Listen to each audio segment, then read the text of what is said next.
दूसरे चरण से ठीक पहले चुनाव प्रचार में मंगलसूत्र और कांग्रेस के घोषणा पत्र को बीजेपी पूरी कोशिश ये रही कि किसी भी तरह वोटर्स को अपने पक्ष में कर लिया जाए। दूसरे चरण में मुकाबला बेहद दिलचस्प होगा। केरल की 20 लोकसभा सीट पर वोटिंग होगी, जहां पर आपको बता दें कि बीजेपी कमजोर है, पर भी वोट डाले जाएंगे।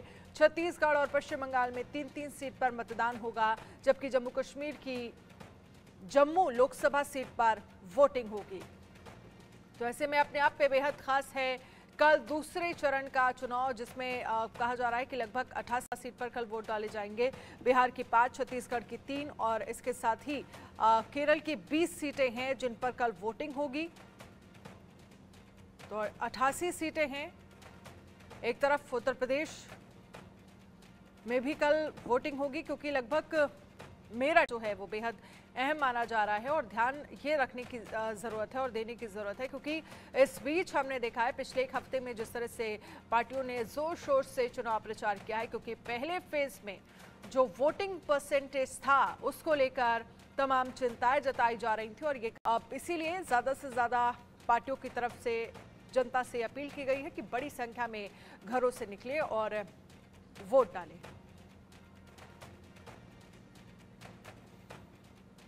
तो 88 सीटों पर बेहद दिलचस्प मुकाबला देखा जा रहा है, जिसमें लोकसभा सीटें हैं जिन पर कल वोट डाले जाएंगे। तो कहां से कौन है चुनावी मैदान में, ये अपने आप में बेहद खास होगा।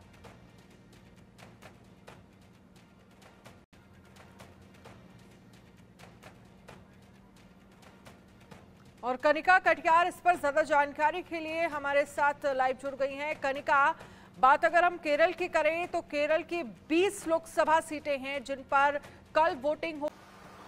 देखिए, बिल्कुल साफ तौर पे अगर हम दूसरे चरण की बात करें तो सेकंड फेज में 88 लोकसभा सीटों पर जो है कल जो है मतदान होना है। कल सुबह से मतदान की जो प्रक्रिया है वो शुरू हो जाएगी और खास तौर पे केरल का आपने जिक्र किया तो बिल्कुल केरल में जिसकी निगाहें लगातार लोगों की टिकी हुई है कि आखिरकार वायनाड में क्या कुछ समीकरण रहेगा। क्यों ये सीट अपने आप में हॉट सीट है? क्योंकि राहुल गांधी इस सीट से एक बार फिर से चुनाव लड़ रहे हैं और उनके सामने सीपीआई नेता एनी राजा, जो कि डी राजा की वाइफ है, कर रहा है और राहुल गांधी यहां से चुनाव भी लड़ रहे हैं। तो देखना दिलचस्प होगा कि वायनाड की सीट पर क्या कुछ जनता इस बार जो है किन मुद्दों को ध्यान में रखते हुए जो है मतदान करने जा रही है। लेकिन कहीं ना कहीं अगर हम वायनाड की बात करें तो पिछले लोकसभा चुनाव में भी राहुल गांधी ने यही चुनाव लड़ा था। हालांकि 4.5 लाख वोट से राहुल गांधी ने जीत हासिल की थी।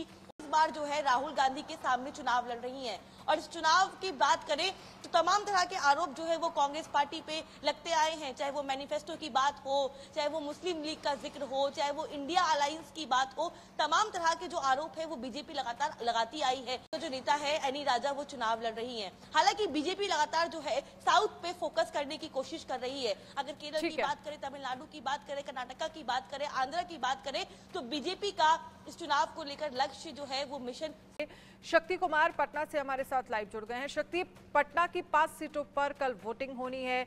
ऐसे में पहले अगर हम फेज की बात करें तो सबसे कम परसेंटेज जो निकलकर सामने आया था वोटिंग का वो पटना से ही था। क्या कुछ तमाम तरीके आजमाए जा रहे हैं कि ज्यादा से ज्यादा संख्या में वोट करने के लिए जो लोग हैं वो घरों से निकले, और ऐसे में 5 सीटों फेज का इलेक्शन हुआ था उसमें बिहार की 4 सीटों में जो है पिछले जो लोकसभा चुनाव हुए थे उसके कंपैरिजन में कम वोटिंग हुई थी और इस बार जो सेकेंड फेज का चुनाव कल होना है ये बिहार के 5 सीटें जो है सीटों पर जो है लोकसभा के जो चुनाव होंगे। सबसे महत्वपूर्ण जो लोकसभा का सीट है वो पूर्णिया है, उसके बाद पूर्णिया, कटिहार, भागलपुर, बांका और किशनगंज, इन 5 सीटों पे जो है कल वोटिंग होंगे। और सबसे हम आपको बताएं कि जो 5 सीटें हैं उसमें से जो पिछली लोकसभा चुनाव में इंडिया गठबंधन ने, कांग्रेस ने 1 सीट जीता था, जो 40 बिहार में लोकसभा की सीटें हैं उसमें 39 एनडीए के खाते में गई थी और 1 सीट जो किशनगंज की सीट थी वो कांग्रेस के पाले में गई थी। तो इस बार भी जो है इस फेज में भी किशनगंज का में चुनाव होना है। काफी दिलचस्प ये चुनाव होने वाला है और सबसे अहम मैदान में उतर गए हैं और पप्पू यादव के आने के बाद जो मुकाबला है ये त्रिकोणीय हो गया है। बाकी की सीट की अगर हम बात करें तो बाकी की 5 में से 4 ऐसी सीट है जहां पे इंडिया गठबंधन और एनडीए दोनों आमने सामने की लड़ाई में है, लेकिन पूर्णिया में जो है दोनों गठबंधन सकते हैं। और साथ ही साथ आपको पता है किशनगंज की बात करें तो किशनगंज में मुस्लिम आबादी 68% के करीब है और मुस्लिम आबादी जो है इस बार वोट सीएए और एनआरसी को मुद्दे को लेकर कर सकती है। और किशनगंज में ही है पिछली बार लोकसभा में जो है बीजेपी को हार का सामना करना पड़ा था और यहाँ से कहीं मुस्लिम आबादी जो है एक निर्णायक भूमिका में होती है। तो ये जो चुनाव है निश्चित रूप से एनडीए गठबंधन के लिए तो जो सीट है 5 के, ये थोड़ी सी जो है कड़ा मुकाबला कर सकते हैं इस सीट को लेकर। और पप्पू यादव को लेकर जिस तरह से आपको बताएं कि पप्पू यादव निर्दलीय चुनाव पूर्णिया से लड़ रहे हैं, इससे पहले भी जब 1999 जीत उन्हें हासिल हुई थी और इस बार भी जो है तेजस्वी यादव ने जिस तरह से सभाओं में कहा कि या तो आप एनडीए गठबंधन को वोट दे या इंडिया गठबंधन को वोट दे, और कहीं ना कहीं पप्पू यादव की तरफ उनका इशारा था कि पप्पू यादव को वोट न दे। तो कहीं ना कहीं अब उससे आप अंदाजा लगा चुनाव जो कल का होगा वो काफी दिलचस्प हो जाएगा इंडिया गठबंधन और एनडीए दोनों के लिए, क्योंकि पिछला लोकसभा जो चुनाव हुआ था इसमें किशनगंज सीट जो थी वो कांग्रेस की जीत हुई थी और इस बार एनडीए को देखना होगा दिलचस्प कि यहाँ से एनडीए अपनी सीट निकाल पाती है या नहीं। ठीक है शक्ति, आपसे ये भी समझना चाह में कौन कौन से अहम मुद्दे इस बार होने वाले हैं जिनको ध्यान में रखते हुए जनता वोट करेगी। इसके बाद हम महेंद्र के पास जाएंगे। महेंद्र माही नोएडा से हमारे साथ लाइव जुड़ गए हैं। शक्ति बोलिए। जी बिल्कुल, देखिए जो 5 सीटों पर सीटों पर कल और एनआरसी का मुद्दा काफी खास करके किशनगंज में इस मुद्दे पर ही वोटिंग होगी और कहीं ना कहीं इस सीट को लेकर जो है कांग्रेस के उम्मीदवार जो है वो कहीं भारी पड़ रहे हैं एनडीए के उम्मीदवार पर अब। और साथ ही साथ आपको पता है कि सीमांचल में पिछड़ा विकास की भी बात हो रही है। तेजस्वी यादव लगातार वहाँ कैंप कर जो है रोड शो कर चुके हैं, तो कहीं ना कहीं एनडीए की तरफ से भी बड़े नेताओं के दौरे हो चुके हैं और दूसरी तरफ जो है तेजस्वी यादव भी लगातार इस क्षेत्र में सभाएं उन्होंने की है। हालांकि राहुल गांधी की भागलपुर में एक मास सभा हुई थी, इसको लेकर भी जो है कहीं ना कहीं एक जिस तरह से इंडिया गठबंधन में एकता को लेकर सवाल बीजेपी ने खड़े किए थे कि एनडीए में तमाम सवाल खड़े किए थे जो इंडिया गठबंधन की एकता को लेकर भी।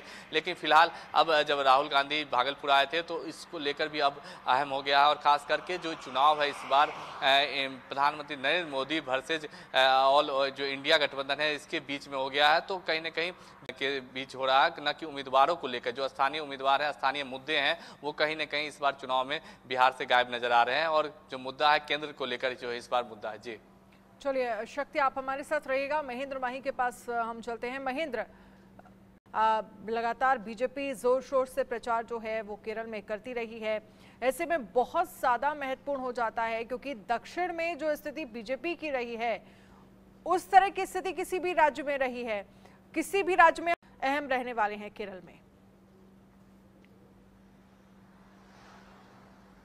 देखिए बिल्कुल साफ तौर पे आपने जिस बात का जिक्र किया उस बात में सबसे महत्वपूर्ण बात ये भी है कि बीजेपी लगातार, अगर हम 2019 के मुकाबला है बीजेपी, चाहे वो बीजेपी की तमाम बड़े नेता हो और खुद प्रधानमंत्री नरेंद्र मोदी लगातार साउथ का दौरा करते रहे हैं, उन्होंने तमाम कैंपेन किए, तमाम रोड शो किए, तमाम रैलियां किए, क्योंकि बीजेपी का इस बार 2024 का जो मोटिव है, लक्ष्य है होगा प्रधानमंत्री लगातार जो है साउथ का दौरा करते रहे, चाहे वो कर्नाटका की बात हो, चाहे वो केरल की बात हो, चाहे वो तमिलनाडु की बात हो, लगातार प्रधानमंत्री की ओर से तमाम बातें की गई, तमाम मुद्दे रखे गए। अगर हम केरल की बात करें तो केरल में 20 लोग की, केरल, कर्नाटका, तेलंगाना और तमिलनाडु ये ऐसे राज्य हैं जहां पर बीजेपी कहीं ना कहीं बैकफुट पे है।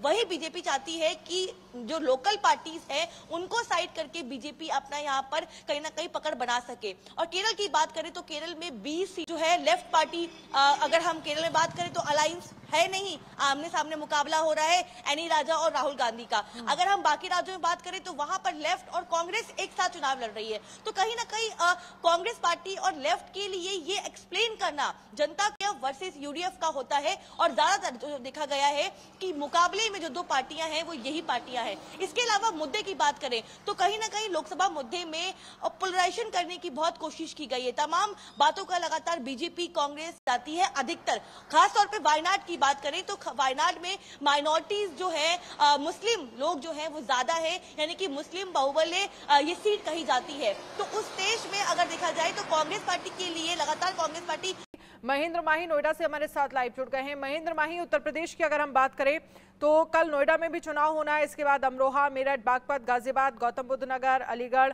मथुरा, बुलंदशहर, ये तमाम वो शहर जहां पर तो इस बार ज्यादा से ज्यादा वोट किया जाए, इसको लेकर क्या कुछ पार्टियों की तरफ से कदम उठाए गए, किस तरह जनता को जागरूक किया गया?